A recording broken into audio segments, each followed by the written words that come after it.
We'll call the regular meeting of the Upshur County Commission to order. We'll begin with a moment of silent meditation and prayer, followed by the Pledge of Allegiance.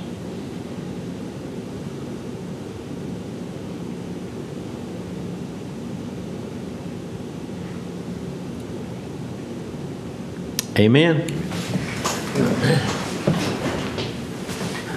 I pledge allegiance to the flag of the United States of America and to the republic for which it stands, one nation under God, indivisible, with liberty and justice for all.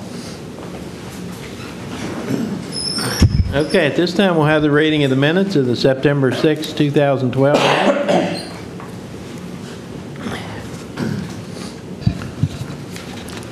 The County Commission of Upshur County, West Virginia held their regular meeting at the Courthouse Annex on Thursday, September 6, 2012 at 9 a.m.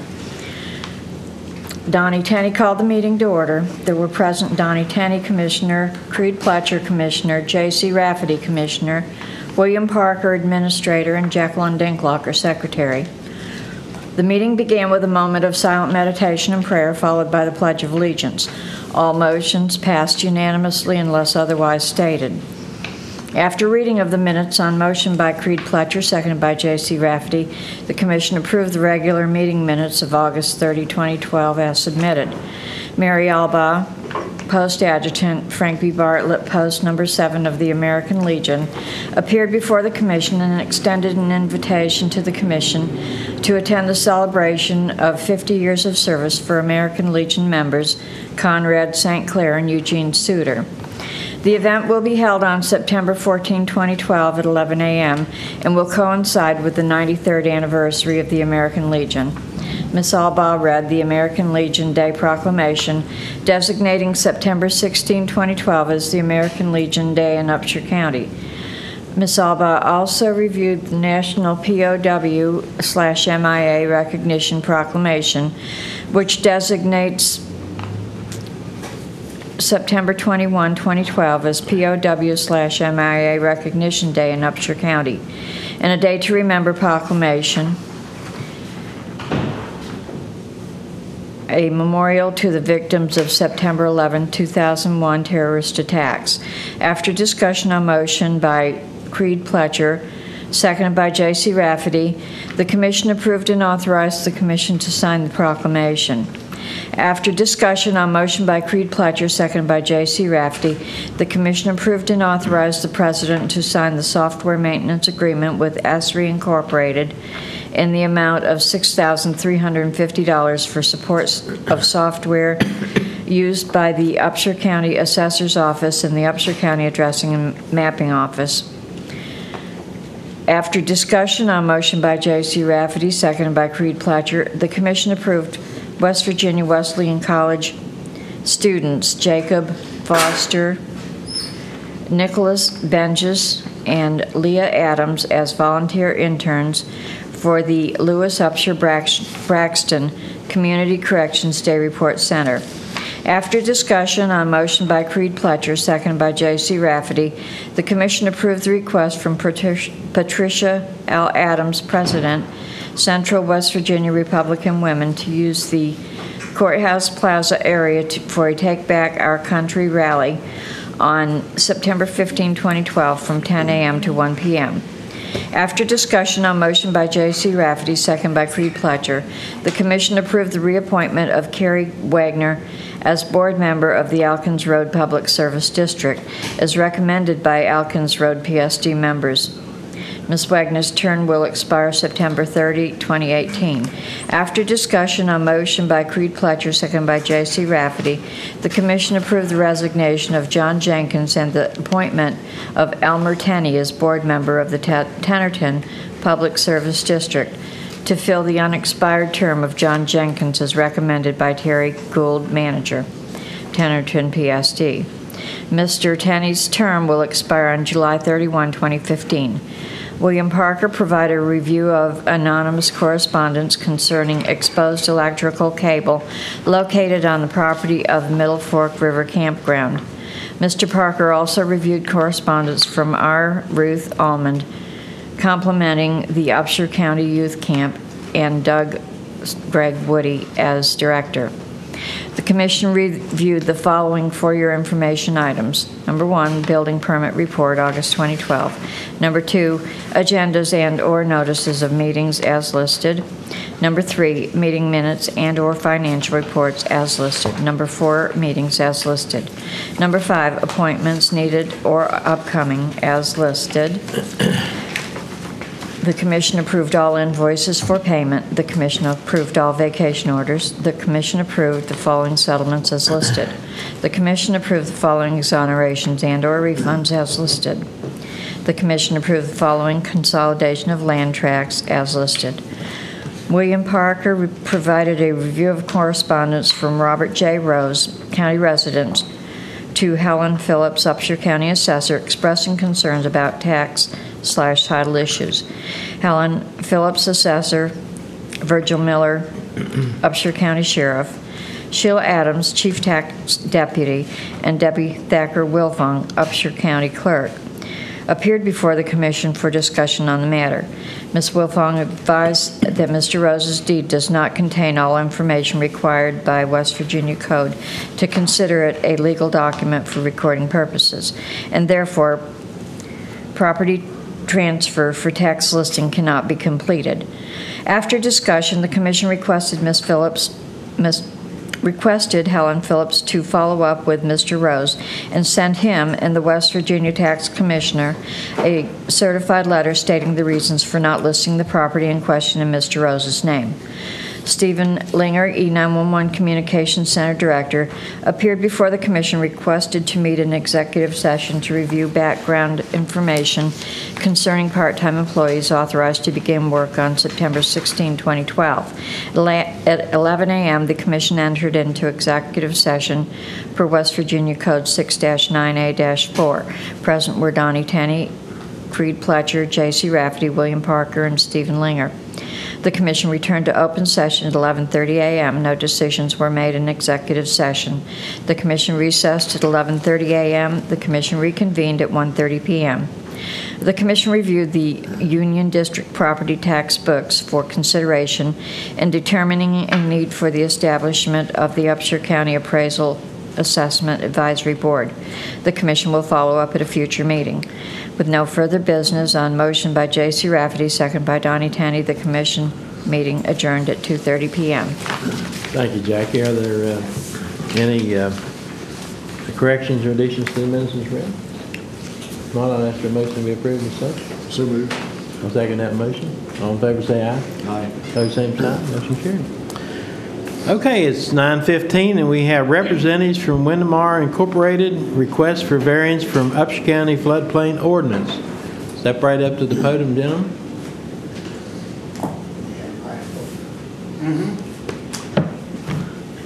Morning. Morning. Morning. How's it going? Good.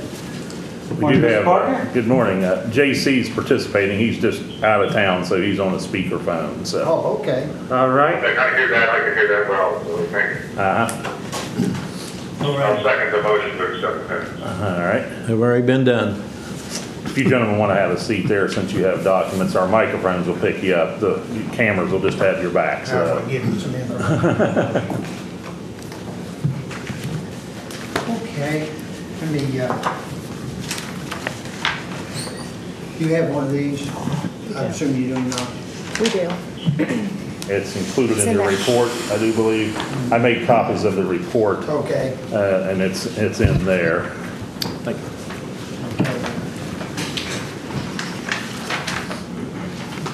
Very helpful.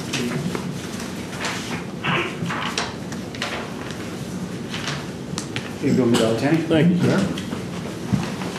Anyone else need a copy? Okay. Okay, Why don't you step over to the podium there so everyone can hear? so the hot light of the, right Yeah. there of the light. Well, there's a trap door right underneath that.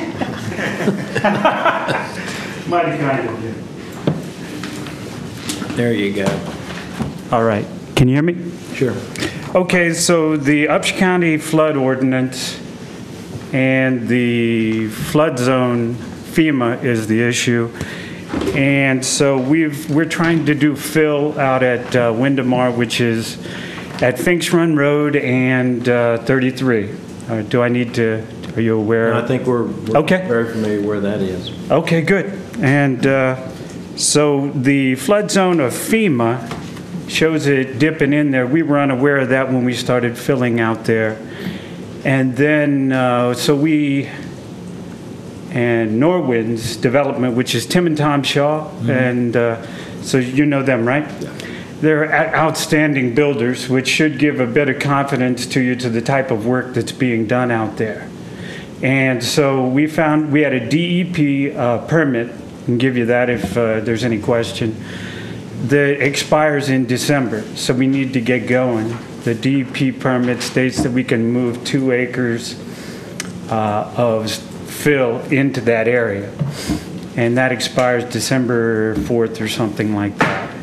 But anyway, the FEMA requires that we were told by Terry Joe that we needed the CLOMAR based on fill, which is conditional letter of map revision based on fill.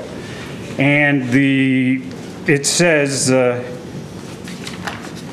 when required, a hydrologic and hydraulic analysis shall be undertaken only by professional engineers to certify that the technical methods that correctly reflect currently accepted technical concepts. That was done. That was that cost $8,000, and that was given to Terry Jo. She had that. So that the extra bit of care as far as technical studies was done and given to the county. And then that stated that the lowest level was 1,427.5 feet, where no flood control, flood issues needed to be addressed. And it's the lowest point, I believe, was 1425 at one end, and that's at the opposite end, where Station 65. If you look at if you're facing the paper, the right end towards Buckhannon, towards Hampton Inn, that's far away from where we're filling. The white lines that you see are the encroachment zone. The whole blue area with the dots is the flood zone. According to Stantec, which did that study, the encroachment zone can be used for building. We're not even going there. And it talks about structures. There's no structures here in what we're doing. There's no structures anywhere for 3/4 of a mile. The flood zone maps from FEMA were done from space, and they go over top of 33. They are approximate and inaccurate in many cases. That's why we had the hydrologic study done, which specifically states the elevations and the creek flow. There is a creek there, Finks Run Creek, and it flows to Buckhannon. And at the area that we're filling is far away from the creek, far away from the floodway, far away from the encroachment zone. We just want to come up. It states we can put structures in the encroachment zone. We're not even asking to do that.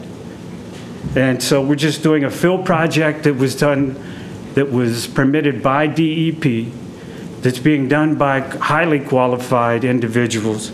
And according to this, there's if you agree that the Upshur County flood ordinance is enough for you guys to give us the permit and not make us go through the onerous task of going through conditional letter of map revision based on fill. Anybody got a headache yet? Yeah.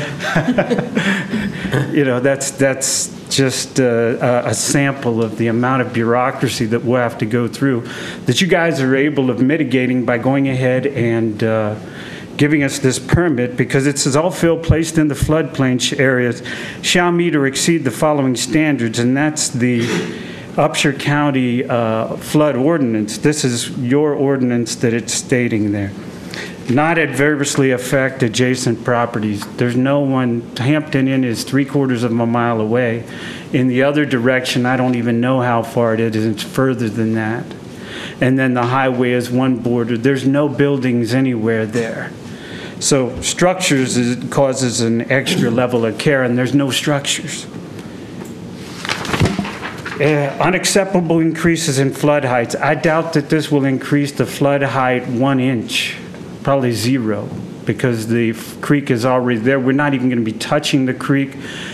The contractors involved don't do poor work. They're going to do it, so that the creek, they live here, they're going to make sure the creek is well, the banks and all the angles and stuff like that are adhered to. Blocking drainage from adjacent property, we're not even touching the creek. Deflection of floodwaters onto adjacent existing structures, there are no structures for a long ways. Increases to stream velocity, initiating or exacerbating erosion problems. If you want to take the time during your technical review, then you can look at the Stantec report. And if you can understand it, then you can decide. But it seems to be saying 142750, and most of it is already near there. And the flood FEMA is, like I said, done from space. So I think that it's doing a great disservice, the inaccuracy of those things, to wipe across the whole county. Anyway, I'll get to the end. Other unique site conditions may be considered when determining whether fill will cause adverse impact to adjacent property, but not limited to subsidence area, karst, topography, stream blockage. It doesn't affect, we're not even touching the stream, and it's not even near any adjacent properties that have structures on adjacent properties. Mr. Allen has nothing but fields out there. Fill shall be used only to the extent to which it does not adversely affect the capacity of channels or floodways or any tributary to the mainstream drainage ditch or any other drainage facility or system.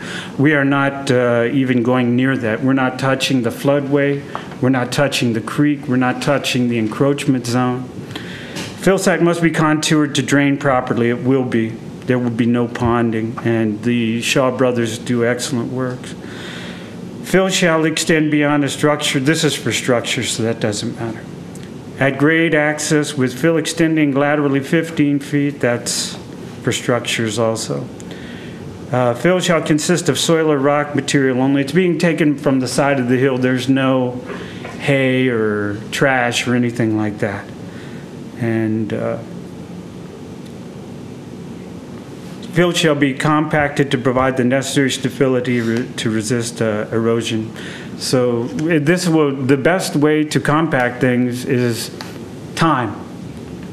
Just, filling and then leaving it alone for quite a while. Probably next spring, if things went perfectly, and we did go through some FEMA stuff to build structures on that, it wouldn't be till next year. As far as compacting, time is the best way to compact things, and that's what will be done. Fill site must be protected from erosion. They're using silt socks and all the things that they do. And then coming to the end, if you disagree, we'll have to go for the conditional letter of map revision based upon fill. And then go get the letter of map revision and all that stuff. If we were doing anything remotely dangerous to the stream or any structures nearby, or we were right by town, I could understand it, but I don't understand this. We have the necessary permits. We've complied with your ordinances for flooding, and we've given you maps. We've given you, that hydrologic study cost $8,000. We have only until December to finish the fill project. And then also, there was a pond there when there was coal mining done, 30, 40 years ago. And that was filled in, but was not finished, and there's a bond based upon that. And we are trying to, we're helping them. Somebody that has not finished their job. So even if you look on some of the pictures from space, you might see a pond there, which is no longer there. And so, there's a lot of reasons that we feel that this is a pretty simple issue to solve, and we're not asking to go in the encroachment zone, not even, which we're allowed to do, not in the floodway. So I think that it would be nice if you guys would approve this without making us go through the federal minefield. Okay, well, the whole purpose of this whole process is to comply with FEMA so that folks in Upshur County can buy flood insurance, low-cost flood insurance. That's the whole reason that we do all this. That's why it's called a floodplain ordinance. And we've tied it with their building permit system so that when someone wants to do something that requires a determination where it's in the floodplain, the building permit is the thing that starts the process to make that determination. And I'll let Terry Joe explain the whole process, but I just want to make it clear that the whole reason that the county commission is involved in this process is to protect the citizens of Upshur County, to allow them to be able to buy flood insurance through FEMA. And if we don't follow their guidelines, then we forfeit that opportunity for all the citizens of Upshur County to be able to buy flood insurance. And that's where we're bound, is FEMA's telling us if you don't do what we tell you to do, then we're going to cancel everybody's flood insurance. And that's it. That's the reason that we've done what we've done and passed the ordinance on the floodplain ordinance. So at this time, I'll let Terry Joe, who is our representative and who's been tasked with following and ensuring that everybody adheres to our floodplain ordinance, explain, and then we can talk about any possibilities of helping you fellows with your request. Well, a couple of things. I mean, first and foremost, when they began filling out there, and it became, to my knowledge, I realized that it was in the flood zone. So I had contacted Mr. Marks and had advised him of such. And he came in and spoke with me and told him that first and foremost thing that I would need to have is the H&H analysis done, which he has had done. I'll point out and reiterate what the other Mr. Marks had said. I mean, this was done in 2009 when there was a pond there. The picture even shows that there's a pond there. 2007. Okay, there's not a pond there now. So this has even changed since this analysis was done in 2007 or 2009. So, I'm willing to accept this without... The analysis was done in 2009. Okay. Which was prior to your ordinance and FEMA's mapping of the floodplain. We've had our floodplain issue, how long? It's been in effect for a number of years. It was recently changed in 2010. September 2010. Right. But, I mean, even this analysis was done. You have the picture in front of you in real pretty color. It was done when there was a pond there. So, and like I had said, I'm willing to accept this, but I just think that after I reviewed this, saw what they were doing, Mr. Marks indicated that they're not putting a building there now, but possibly next year they're going to. So, I'm looking at what's going to happen in the future. Even if it's not next year, it might be 5 years from now or 10 years from now. There could be any number of structures that go along the 4-lane in that area. And I think that it will have a direct impact whenever they fill this property to what they're wanting to fill it to meet the standard of our ordinance. It could affect those other properties. So for that reason, I think the first and foremost thing that they need to do is follow what the ordinance that has been provided to us from FEMA is, which is do the H&H analysis. They've done. Now do the conditional letter of map revision. And then once that's issued from FEMA saying that yes, they will accept the H&H analysis, they will allow them to fill, that kind of gives the county the okay, go ahead and issue the building permit to them, and then it's their responsibility after that, once they filled it, to go in and also do a letter of map revision all through FEMA based on fill. So then what will happen is that map will change, and we'll get the updated map that they agree that that fill that they've placed in there is not going to affect any of those adjacent property owners, upstream or downstream. So I just think that it's an order, it's a process that you have to go through, realizing that, they have time restraints that they're working under, but I think that we have an obligation to the county based on the requirements of FEMA that we need to follow. And whenever Mr. and Mrs. Marks come in to talk to me, I wasn't willing to back down from what I have been asked to do, which was the floodplain ordinance. So that's the reason that they wanted to come talk to you guys to see if maybe you would have a different opinion. just a little bit of a history on the floodplain maps as I understand the floodplain map history. Originally, before the digital maps, 1981 is when FEMA put together the maps that we used, the paper maps. They sent a revision in 1987. That revision consisted of, please change the date from September 1981 to September 1987. That was the only revision. They told us to change the date.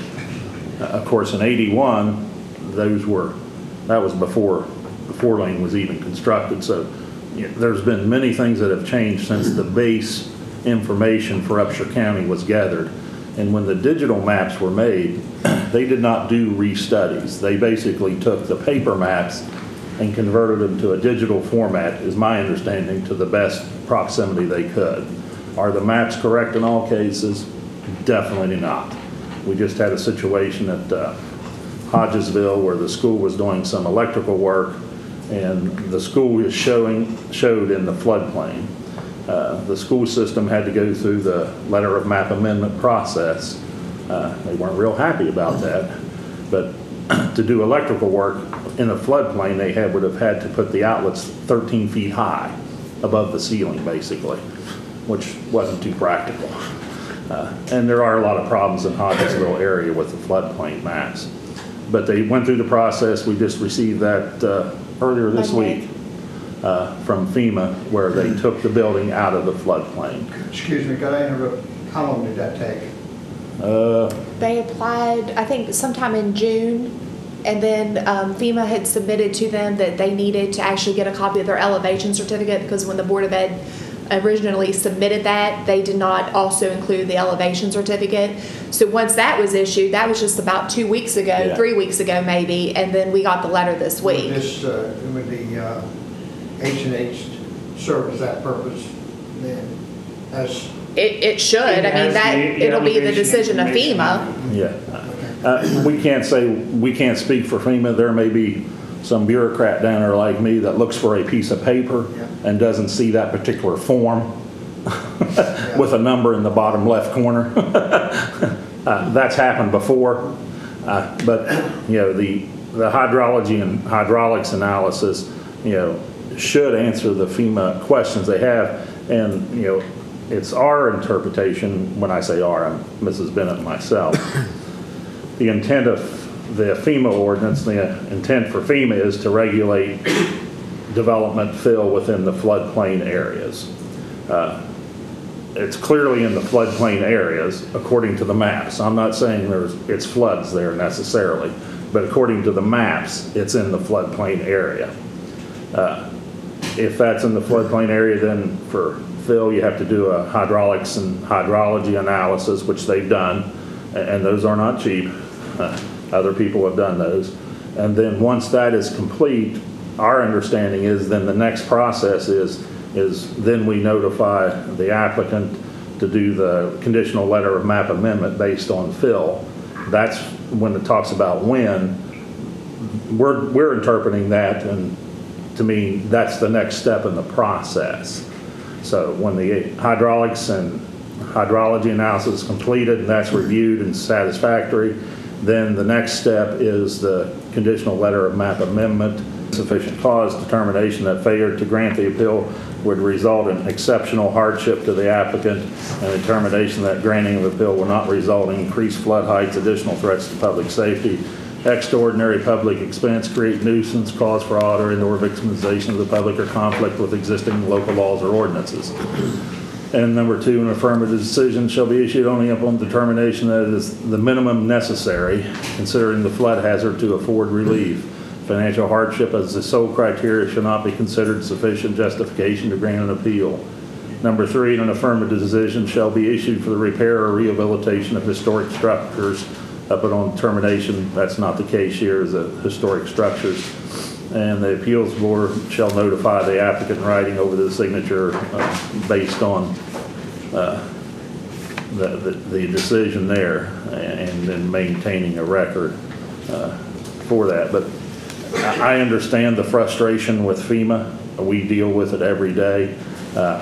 We have had other instances where someone went ahead and proceeded with fill, did everything after the fact, tried to get the letter of map amendment made based on fill after that to get the property out of the flood zone, and FEMA denied that request because the conditional letter of map amendment was not made before the project was completed or in process. They completed the process and then tried to do the paperwork, and FEMA said, no, we're not taking it out of the flood zone, even though their end result is exactly the same. The end result is exactly the same. So that's the issues that you're dealing with, is FEMA is fairly inflexible in the process. And that's what makes it difficult. I still don't understand. It says, you know, you've done this, you may or might, you know, have to ask for something. It doesn't say you have to ask for something else. And we have a DEP permit for what was done there, and it was issued in 2009, before the FEMA map showed the flood zone in 2010.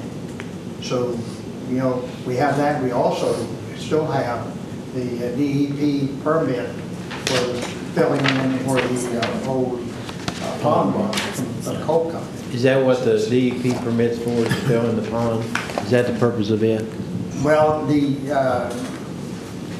mine people. Oh, okay. Do that. Yeah. And of course, then we have not signed off on it yet. There's about 5 years, Donnie, before, and that 5 years will be up in October, December, something like that. We still have that permit, you know, for doing that. So we just feel like we're being put upon. I think that you know, have this right, just go ahead. I think all this other thing is, I don't want to, when I get through here, I want to speak as a citizen and a friend of the commission.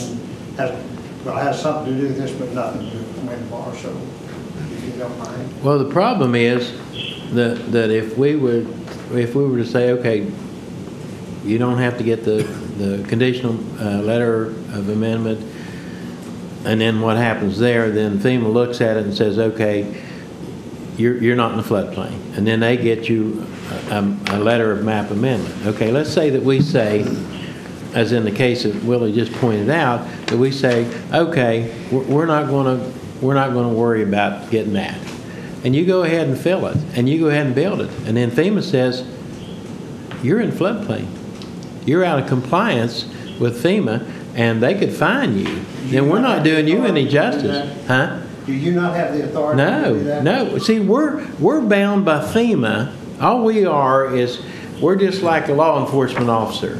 You know, we're bound by what the law tells us we have to do, and that's the position we're in. The FEMA says, okay, this is what you have to do if you want to continue to be able to provide flood insurance for the citizens of Upshur County. So they've got us the same place they've got you. And as far as if you're in the floodplain, if you're out of the floodplain, it's not an issue. If you're in the floodplain, you've got to go through their hoops.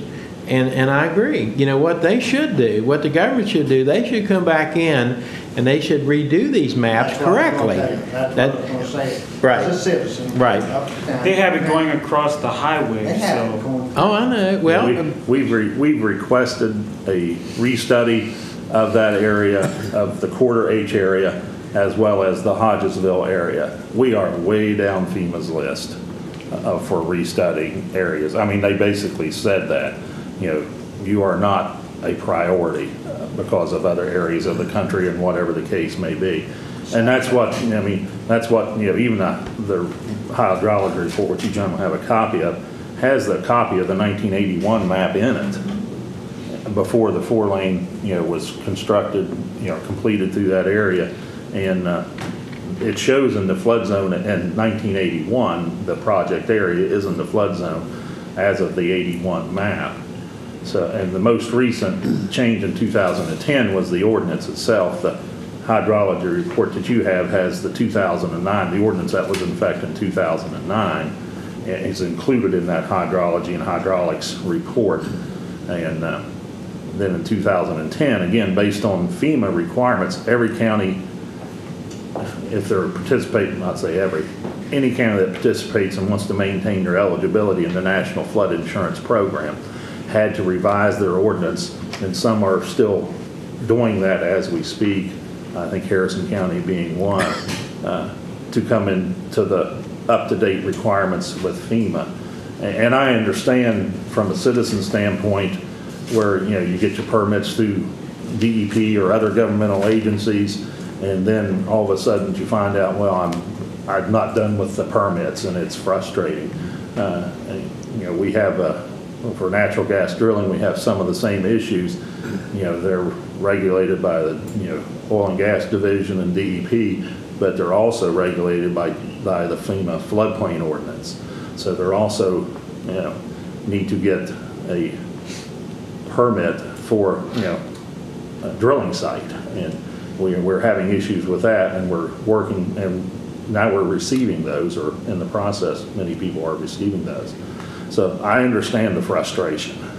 I just, based on my understanding, the intent of FEMA, my understanding of what FEMA requires, and the intent of our ordinance, I would not recommend a variance at this point, but that is Well, it could two to three cause future decisions. problems down the road if indeed they start building structures on it too. That would require additional type of permit.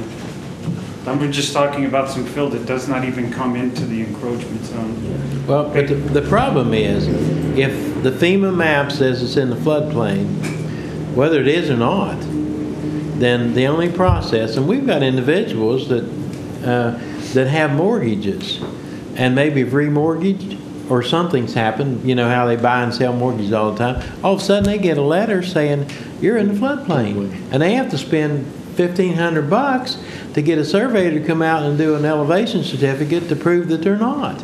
And that's a, you know, And that they're just, happened numerous that's happened. times with the digital maps. Once they went from the paper maps to the digital maps, you know, because some properties that looking at that, you know, it was they're not very detailed, first of all.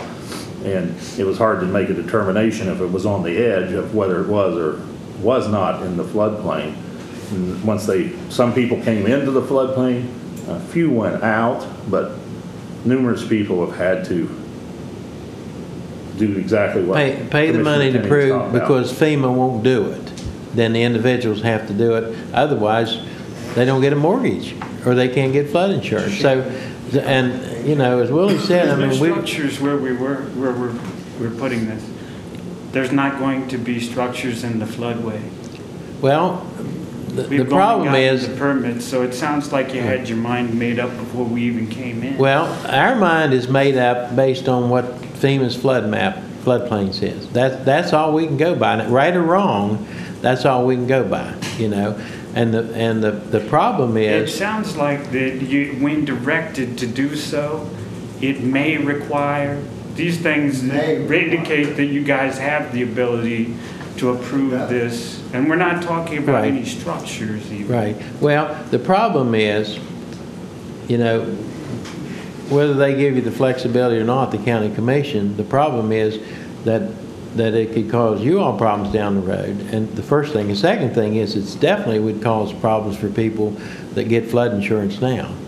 I mean, it's just a matter that FEMA tells us what we have to do, and we've got the choice of either following their directive or disallowing the citizens of Upshur County the ability to have And I flood insurance. understand, you know, the wording on may, shall, and the issues there as it relates to fill. And this is, you know, my recommendation to the commission is fill shall be used only to the extent which does not adversely affect adjacent properties. So that's the word fill shall, only, you know, when it's not adversely affect adjacent properties. And then it says Upshur County may require the applicant, well, the only way to really know if it's going to adversely affect adjacent properties is to get a hydraulic and hydrology analysis. I mean, otherwise the commission has, so that may be a poor choice of words. I don't know. I mean, this is a FEMA template for the ordinance. Yeah, we complied with every single one of them. Yes, but, you know, we took, you know, inserted the word Upshur County where it had community name.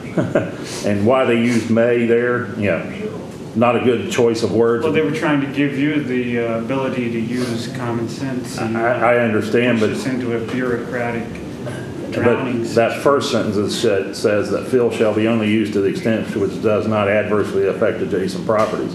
Now, the commission can use common sense and reasoning and that, but if, yeah, something would happen and it did affect adjacent properties, and, you know, and I did some work on my property and I convinced the commission that it wasn't going to affect adjacent properties, and it did. The only way to determine that is, you know, Did you find yourself? As you can find yourself, is through a hydraulics and hydrology analysis. And basically, I mean, as a government agency, you're shifting the liability from themselves to an engineering firm. Otherwise, they're assuming the liability of an engineering firm if they make that decision. That's why we had the ordinance, and we satisfied those 9 or 10. Right, yeah, and that's why we require did require this, in every case that I know of so far on field, is a hydraulic and hydrology analysis, so we can do that. Now, once we've determined that, our next step is when directed, we interpret when directed, okay, we've completed the hydraulic and hydrology analysis, it's sufficient in all regards, it's got all the fancy formulas that I don't understand in there, and then at that point, when directed, now the direction is to get a conditional letter of map amendment based on fill, and which is what we've done in other situations. Now, I'm not saying it makes sense and, you know, logic or common sense necessarily when based on history and 1981 maps have changed drastically with construction of quarter H and everything else. Now, I'm not saying it makes logic sense or common sense. I'm just saying that's the requirements of FEMA that the commission has to deal with. I'm not saying it makes logical sense to an average person necessarily. But that's the cards, that's the hand we're dealt, so that's the hand we have to play. To deviate from that takes much risk on the commission of putting the flood insurance program in. And we've had people that have started projects, you know, building homes or whatever, and then come in and find out they're in the floodplain, and we try to work with them the best we can. I mean, theoretically, we could say start again, and, you know, that's not a good process. And, you know, it's a better process, you know, whether it be a home construction or fill construction, of going through the letter of map amendment, conditional letter of map amendment, and letter of map revision amendment, then starting again. I mean, there was one gentleman that I was aware of, you know, he didn't want to do the process, and, you know, on his home construction, I said, you know, worst case scenario, you're going to have to take down what you've put there and flood, and do the flood proofing necessary in the foundation and basement area. He says, well, that's going to cost me thousands of dollars. I said, I understand that. I also understand that a elevation certificate and process is going to be about $1,200 to $1,600. So he decided to go that route instead of tearing out and starting again. I mean, it's not a fun process. I understand that. Not an easy process for anybody involved. But including the commission, yes. I just go back to saying, if you read the ordinance and you read the whole section based on fill, to me, it clearly shows that there is like a timeline of an order of a process that you go through. I mean, you can't even submit a conditional letter of map revision without having the H&H analysis done. I mean, you have to submit that when you submit this conditional letter of map revision. And when you read, if you just read solely number 10, all applicants place and fill in a mapped flood hazard area, and it's a mapped flood hazard area based on FEMA, must obtain a conditional letter of map revision from FEMA. It says that before a building permit can be issued. And then, once I issue the building permit, They have the building permit, that means they can go ahead in there and fill. Once that's done, then they have to turn that conditional letter of map revision into a letter of map revision based on fill. So then FEMA will actually at that time go in and change that map. If that process is never carried through to the end, that piece of property, even though they filled, and let's say they fill it 100 feet, it's still going to always show in the flood zone because they've never followed through with all of the steps that are outlined in the ordinance and their requirements. So, that's what I look at, that, it's a step, it's a process that you go through. And so, even a section of the conditional letter of map amendment that has to be submitted by the applicant, there's a part in there that I have to fill out. And it's, it goes right back to everything that's in that ordinance, that as the community official responsible for floodplain management, I hereby acknowledge that we have received and reviewed the letter of map revision based on fill or the conditional letter of map revision based on fill request. Based on the community's review, which is the H&H analysis, we find that the completed or proposed project meets or is designed to meet all of the community floodplain management requirements, including the requirement that no fill is placed in the regulatory floodway. That's what that H&H analysis indicates. They're not going to put any fill within the floodway. Floodway, floodplain, two different things. Floodways where the water flows, yeah. So, it's just, that's why, to try to explain it, I guess maybe I didn't explain it in the most efficient manner, but, Mr. and Mrs. Marks received this ordinance back in August, whenever we first initially started this whole process. And so, once the H&H analysis come in, I reviewed it, seen what they were going to do, that they're not planning on placing any fill within the floodway.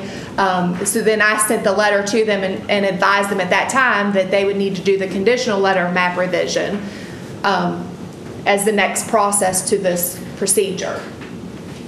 So that's the next step. Thank you. Thank you. Do you want to help us with it? I've already filled it out for you. There you go. All right. Now, we have to, I think, have to go, one of the things that we were having trouble with, because we've already been working on it too, we already have some mark is it says that you have to have a plat, which we do not have on this particular property. It's old, certified by the county clerk. But you can send a deed and a assessment official tax map, which we do have. But that deed's 17 pages long, But that's the only other thing I think we have to go back to Stantec for some part of the engineering certification. Do we not? No. Oh, the elevation form. Don't worry about that. I'll get that. Okay. Well, I can say I'm not very happy with it. Well, and we can understand. I understand. It's just, When you're working against the Like you timeline said, too. no property name. So how do we describe it in its legal description? Well, what I put on there was Windemar Finks Run Road. That's what I put, because it doesn't actually have a address, and it won't until there's a structure there. Well, I don't want But it the to be legal kicked back, description- so Better to that's do it why right I was now. wanting to make Right. sure. The legal description would be your deed that you're going to well, we submit. have that. I Okay. got that yesterday, and have that. Like I said, it's 17 pages long. Do you have a copier that would take my 17 pages and put it on front and back for me? Yes. We do. Yeah. Would you do that for me? Yeah, We we can can. do that. Okay. That way, a lot less weight. Right. Do you have the deed with you? Unfortunately not. I have it right there, but Okay. I'll bring it. It's no Okay. problem. Yeah, our copier can do front and Okay. back with no All right. problem. All right. Copy of the plat map, there is none, so We did have it surveyed, but we haven't used that survey to have a new deed made. Right. Which the plat would work, but it's not certified.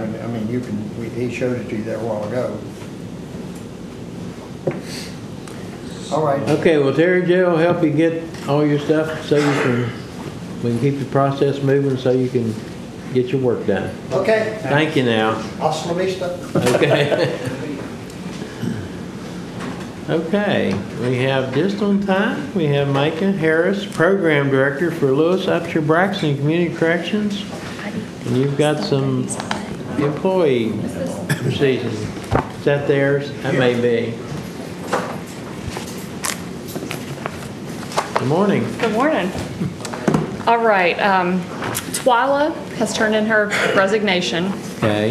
and I met over the phone with the majority of our board members, and they accepted her resignation, and they also approved for Stacy, who we had brought on as part-time, who used to be with us, had asked for her to take Twyla's position at the same rate of pay Twyla had, effective September 24th. She would just switch everything over. She's already trained. I'm not going to have to send her to Charleston or for training. We'd be good to go. She just go from part-time to full-time? Yep. That's really all I'm here to ask you guys for approval for today. Too simple. That's how you like it, right? Yeah, that's how we like it. So do we have a motion first to accept the resignation of Twyla Wolford as case manager? So moved. Now you can second it, J.C. Did you hear Twyla, J.C.? Yes, I can, and I will approve that, or make a Second. recommendation that we do All right. approve that. Okay, so we have a second. All in favor say aye. Aye. Opposed, same sign. Motion carries. Okay, next is change employment status for Stacy Truman from part-time case manager to full-time case manager effective September 24, 2012 at full-time positions rate of pay. We have a motion to approve that. So moved. Have a second. Did you hear Donnie on what we were doing there? FEMA authorization. On Stacy Truman change of employment. Yes, Steve, I would go along with that. All right. That's a second. All in favor say aye. Aye. Aye. Opposed, same sign. Motion carried. Okay, now while you're here, Okay. last month our original jail bill was $60,000. I seen that. And so actually we're going to be hiring our assistant administrator, county administrator, and one of her first tasks is probably going to be assigned to work on our regional jail bill. So I think you can expect her to be contacting you to work with getting some information so we can see. We need to start closely monitoring that and see if there's any recommendations we can make, and also to make sure there's no errors. But with that kind of a regional jail bill, we're going to have some major problems if it continues at that rate. Right. So we're going to all have to work together and do everything we can to help make that affordable. Well, I know at our last board meeting Willie was at, and we, threw around the idea of maybe meeting with, the magistrates and the prosecutors and stuff to see if there is a problem, how we could fix it, because I'm not able to do much if I don't get the referrals, and the referrals come from the prosecutors and the Right. magistrate. So in order for, me to take part in that, I've got to have the referrals coming to across the street. Right. So, if there's a problem, we need to work it out, or Right. Well, I think that's true. We need to do an analysis. Yeah, that's my intent is to have Ms. Pomeroy, that's Megan Pomeroy will be the assistant that's starting, is setting down, getting a procedure in place so we can do an analysis of what the charges were, what the bond amount is set at, so we can see if we're being consistent in bond amounts or if we have inconsistencies there. Is that something we need to address, or not that we can do much about it, Right. you or us, but at least review what's happening out there, or is there some mistakes? For example, July's bill, and I don't know who's checking or not. It's not your area. It's we had a credit come through for July for somebody that we were charged for 3 or 4 days extra of where we shouldn't be. So Ms. Pomeroy is going to be charged with the task of, the sentencing date, when they go off of our, regional jail over to the Department of Corrections or whatever the case may be, because whoever's reviewing that or not reviewing that evidently is not checking, or the regional jail is the one that found this error. So we will, I'm sure we'll have her in touch with you shortly. That's no problem whatsoever. And, I know some other counties, for instance, if they're setting mandatory sentences for a DUI first, for example, instead of giving this one, 4 days in jail and doing that, they're saying all DUI first, you have the Scranton bracelet, and, so I don't know if that's an option for our magistrates and our prosecutors to look at. So it's consistent. Yeah. Makes sense, doesn't it? Yeah, instead of saying this one, you're doing this and, you're doing that, so, They use some common sense that would help somewhat. right. So Well, any- we're going to be working on that, so we appreciate your help. And bless her heart for taking on that task. I'm going to congratulate Micah. She's a new mother, in case you gentlemen That's didn't know, right. 7 weeks. Great. I was just wondering, I've been trying to lose weight. I just thought maybe you could give some tips on weight loss. Well, I have a 7-week-old, so There you go. I don't know. You can retire, I think, if you can lose weight the way I did. That's true. Well, congratulations. All right, thank you. Thank you. Okay, well, our next You can have the whole thing. agenda Thanks. meeting time is at 1 o'clock when we meet with our policy board meeting with our elected officials, but we do have some items to take some action on.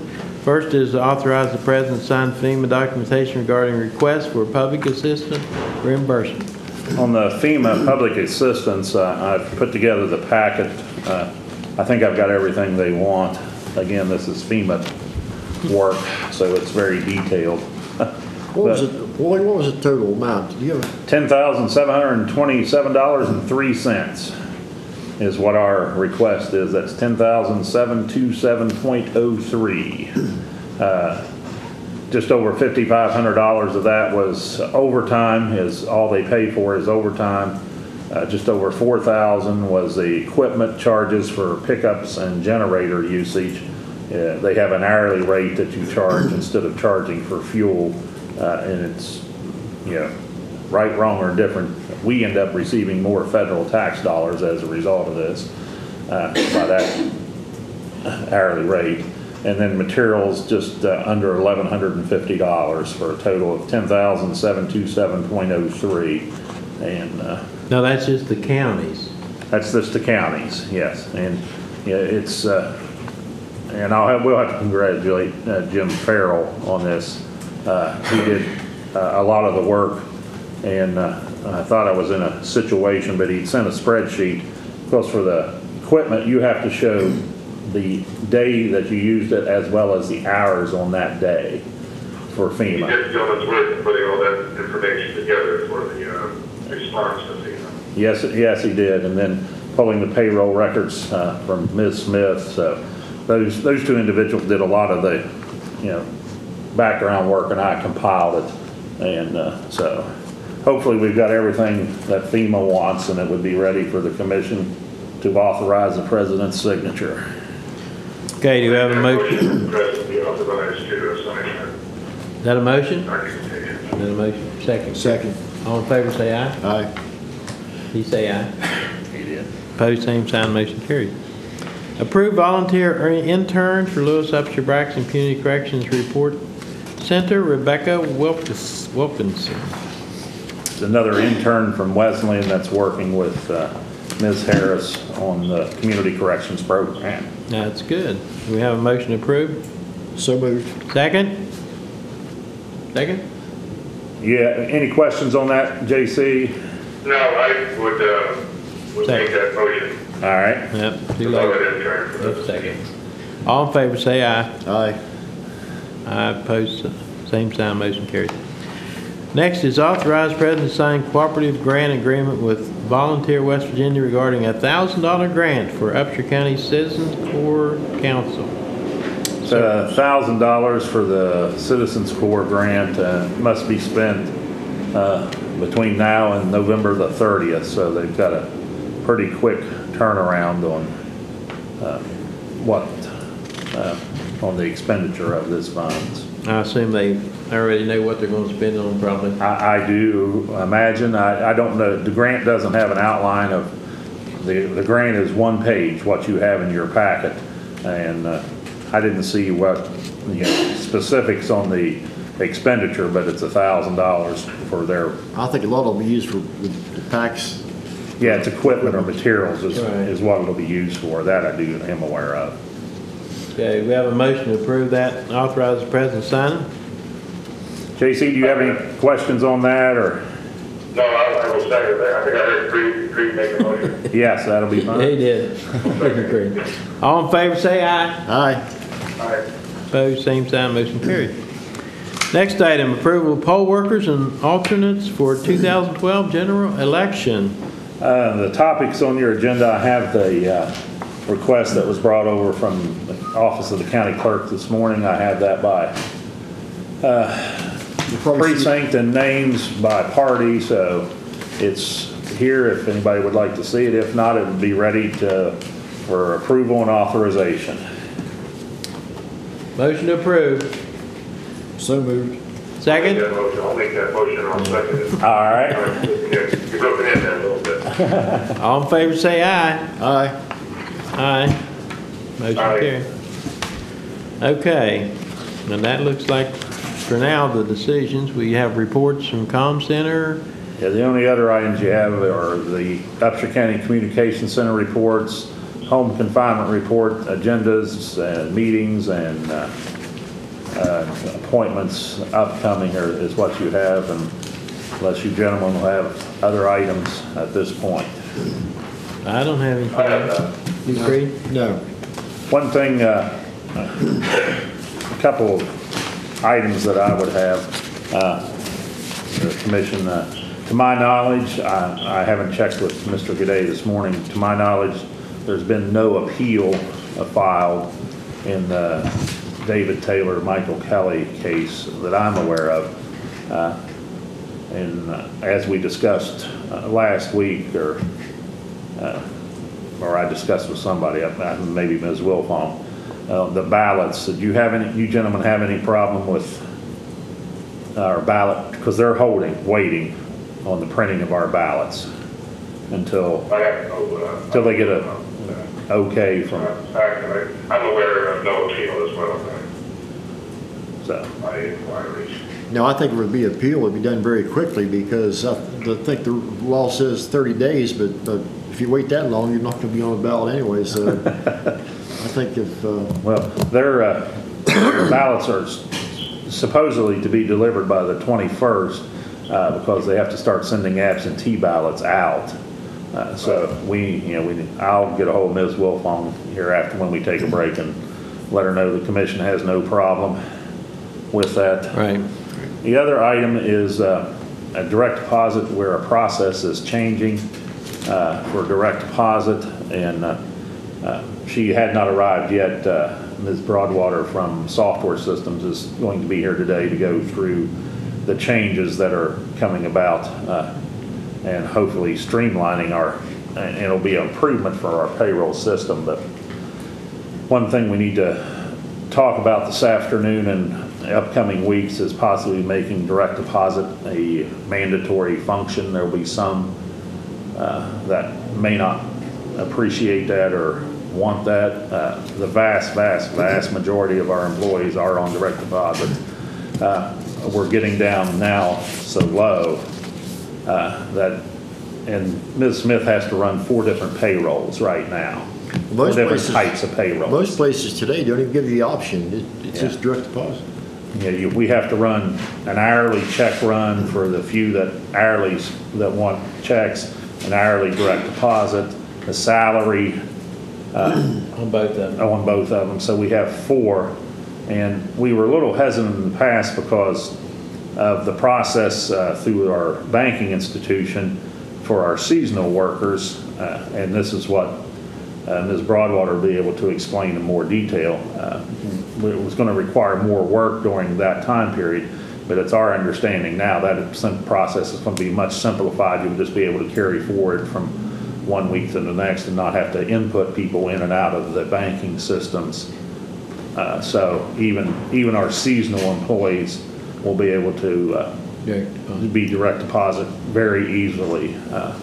So that's something not ready for decision. I just wanted to get it out on the table and throw it out there. Within the next few weeks, we need to be discussing that, and I'll probably be bringing that up this afternoon in both meetings. Well, I believe the federal government went to that system over a period of time, but as you've indicated, there are individuals that prefer to have a check in hand as opposed to direct deposit. But ultimately, the federal government did not give those individuals a choice, and they gave them a certain cutoff date. And that's, When they got signed up, they didn't get paychecks. and that's what we're, used to be, it was, 50/50 or, but Right. the vast majority are on direct deposit now, and they're very, The direct deposit saves the government, in this case the county government, funding resources.